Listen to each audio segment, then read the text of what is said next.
I prefer my DeLoreans chilled on ice. Here's your look at the Diamond Select. This is the Back to the Future Part 2 1/15th scale frozen hover conversion time machine.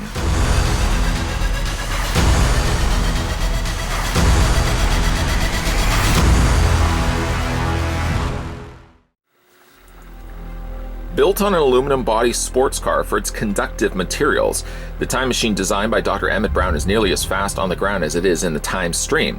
But to power the time circuits, you need a little bit more than ordinary gasoline. You need 1.21 gigawatts of electricity, which can be generated by a plutonium fuel source or a bolt of lightning. And while the time machine is superheated when it exits one time period, leaving behind flaming tire tracks and a smoking license plate, it's ice cold on arrival in another time, with a thin layer of frost coating the entire vehicle. This 1/15th scale time machine from Back to the Future Part 2 features authentic lights and sounds to recreate the time travel effect from the movie, as well as converting wheels, opening the gull wing doors, an opening hood, and a newly frosted paint scheme.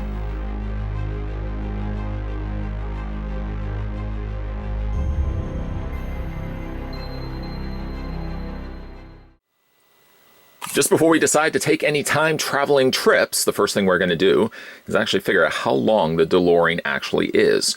So taking it from the, not so much the bumper, but the back thruster ports or the vented ports on the back of the DeLorean and take it right to the very front of the bumper, I'm going to stop it right there. That seems like it's the proper length. From here to here is here. You're looking at the DeLorean being 12.5 or 12.5 inches long. Switching that quickly over to centimeters, then you're looking at the length of the DeLorean being 31.9, almost 32 centimeters long. Truth be told, I've actually had this in my collection for a while and always thought to myself I should get around to reviewing it. And then I put it off a little longer, and then I put it off a little longer. Well, I put it off longer, no further, my friends. We're going to have a look at it right now. To come included with the DeLorean, you get a bunch of stuff right here. We'll have a look at those right now. It does come included with the Mr. Fusion piece that can attach to the rear engine. We'll attach that in a second, but just like a little pamphlet just to show you how that's done. You also get yourself a product catalog. And feeling like I've missed my opportunity perhaps to pick up the Mr. Fusion replica or the flux capacitor replica, both things produced by Diamond Select back in the day. Kind of kick myself that I never got the chance to grab that. There's also the Time Machine Mark I and the Hover Conversion Time Machine located on the back. This one here would have been the Entertainment Earth exclusive. The one that we're looking at here is basically the frost-covered version of that. And last but certainly not least, you also get yourself an instruction sheet. It tells you, for example, how to install the batteries. Batteries are pretty straightforward, and it takes 3 AA batteries. It also tells you how to operate and how to use the button located on the top of the engine.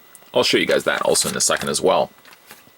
So getting a closer look at the DeLorean, this is a 1/15th scale DeLorean, and as you can see, it's very nicely detailed here. This one benefits also by having the option of having a hover mode, which I'll show you guys also in a second as well. It does have, without doing any of the bells, the lights, the whistles, and all that fun stuff, it does have, of course, the gully doors that can open up on either side. There's one side right there, so you can see all the details done inside. You can see the little time device, the flux capacitor located at the back there. And we spin it around to the other side, and much like the passenger side, the driver's side also opens up. And you can see the steering wheel, you can see basically all the mechanics and all the things, all the functionalities inside the DeLorean. So that's pretty cool. I like the fact that they did have that. The front hood would open up, and inside is your battery compartment. Now, I haven't screwed it in completely, just to simply show you how to install the batteries. There they are right there, brand spanking new AA batteries.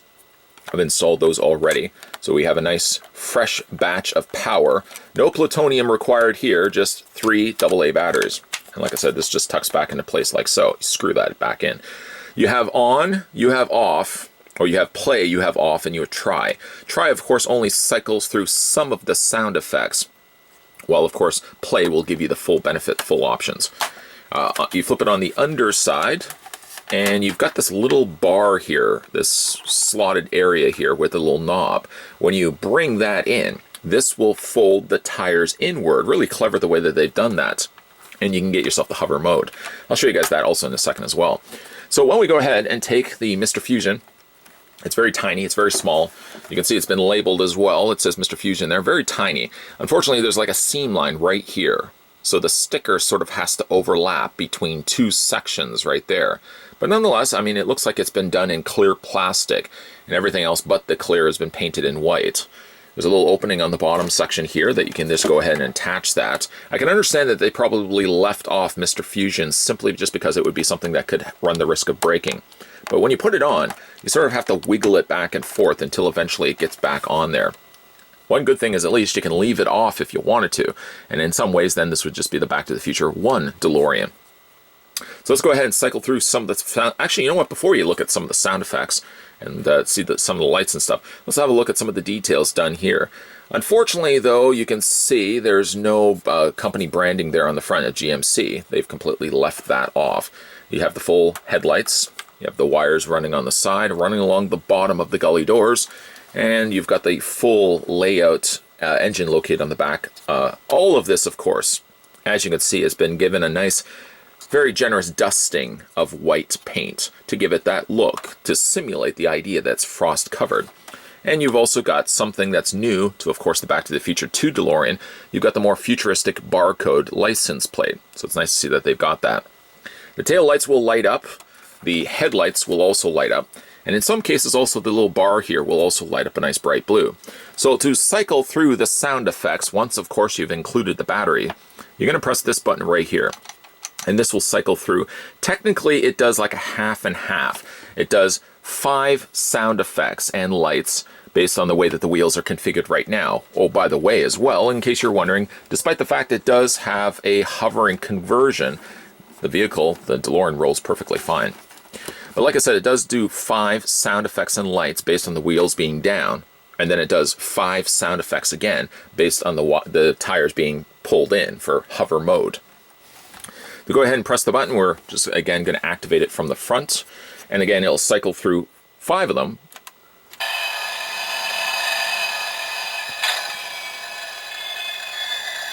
And I'll just show you on the back there, no lights so far on the tail lights. Then we press it again, and you can see there's the tail lights, the back vented ports as well. Press it again. You can see there's the flux capacitor. And also, by the way, too, while you are cycling through all of that, you'll see often at times the little control console there lighting up on the inside. Pressing it again.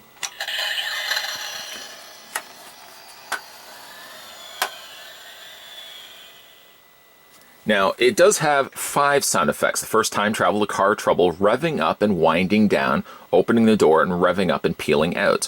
Depending on where you've started, of course, the audio effects will dictate where you are in that, that sequence.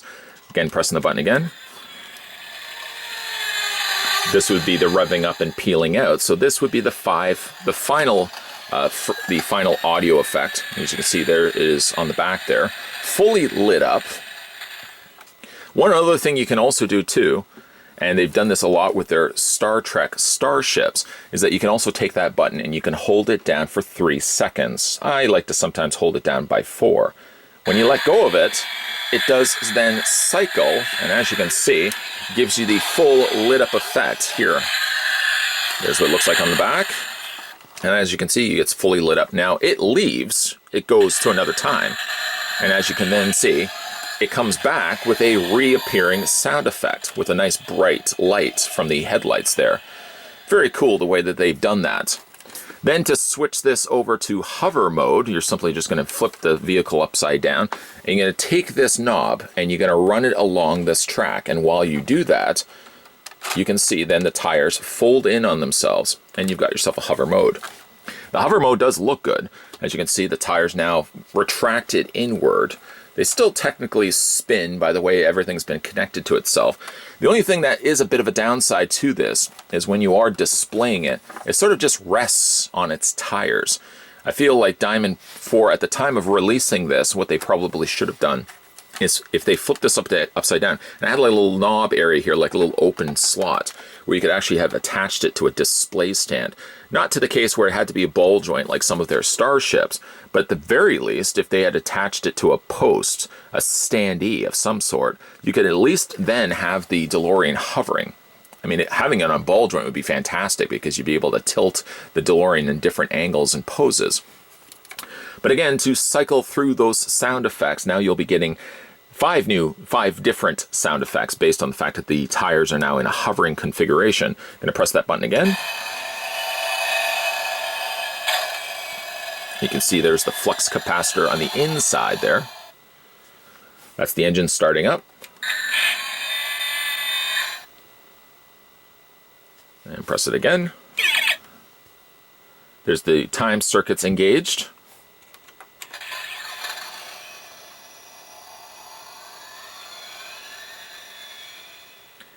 And this, I believe, is the sound effect where the DeLorean is hovering away.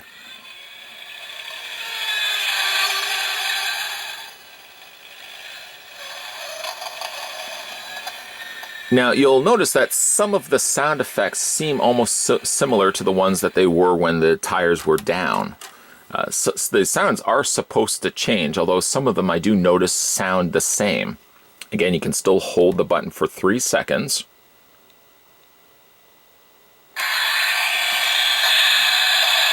And it has the still full light up functions with, as you can see, the flux capacitor lit up on the inside. The control console, if I just flip this up, you'll see it also re-emerging. There we go. You can see the keypad lighting up on the inside with the bar of blue done on the back of the DeLorean.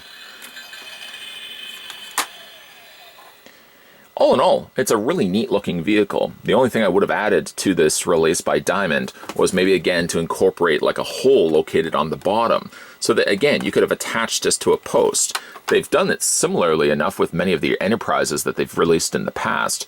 It would have been nice to see that incorporated for the DeLorean here as well, because unfortunately in its hovering state, short of it just resting on its tires, you can't really do too much else with it when it comes to posing and displaying it. Diamond Select back in the day, or back in time if you will, used to release a whole bunch of DeLoreans. They had done ones for Back to the Future 1 and Back to the Future 2 with different conversions for both. They had the regular driving DeLorean and then they had the hovering DeLorean, with the only real difference for the Back to the Future 2 model was simply that they added the Mr. Fusion and the barcode license plate on the back of the vehicle.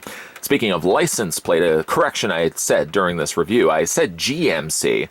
Should have actually said DMC, as it was missing on the front grille of the DeLorean. I guess they didn't have the licensing rights to include the DMC, but everything else is screen accurate when it comes to these DeLoreans, right to the fact that the gully doors do open, the front hood opens, and it does share the same lights and sounds that we would see in the film. Those are always a nice touch. The downside, though, is that the vehicle is a 1/15th scale, so collectors of the 1/18th market of die-cast cars, you'll notice that this one will stand out slightly bigger than some of the others in your collection. As this goes for the hovering version, the hovering conversion of the Time Machine, I would again love to see that this one could have included a post, a standee of some sort, similar to, again, what they have done with the starships for the Star Trek line. I would have loved to see them do the exact same thing with the DeLorean. Because as it goes right now, if I have it in the hovering mode, which we were seeing here in Final Looks, it doesn't really do much hovering. The inclusion of maybe like a clear stand with a little ball joint on the top would allow you not only to be able to hover the DeLorean, but also be able to pose it, put it on an angle, kind of look like it's veering off to the side in the sky. That would have been a nice touch to see, but unfortunately it wasn't included. The only thing that's also been changed on this particular model that we looked at in this review was the fact that it has been airbrushed in a frosted white. A nice touch if you certainly want to have your DeLorean emerging in a new timeline. The idea of having it slightly frosted like this is a nice touch. And again, it's slightly different from the ones that we had gotten before, that if you already had that other DeLorean, this is again slightly tweaked with the additional frosting on the surface of the car. Let me know down below in the comment section what you guys think of the 1/15th scale frozen hover conversion. That's going to be hard to put that all in the title. Time Machine from Back to the Future Part 2. Also, if you're new to this channel and liking the content perhaps that you're seeing, consider the idea of hitting that subscribe button down below. Consider the idea of hitting the bell notification. And consider the idea of staying tuned, because Monday to Friday you'll find videos on this channel at 12 p.m. and 2 p.m. Eastern Standard Time. I'm going to have a look at some other Diamond Select cars that I happened to find in my collection and thought to myself, I don't think I've actually reviewed this. Went back, did a little bit of double checking, and sure enough, I didn't. So there are going to be a couple making appearances on this channel, so stay tuned for those. As always, guys, thanks for watching, and I'll see you next time.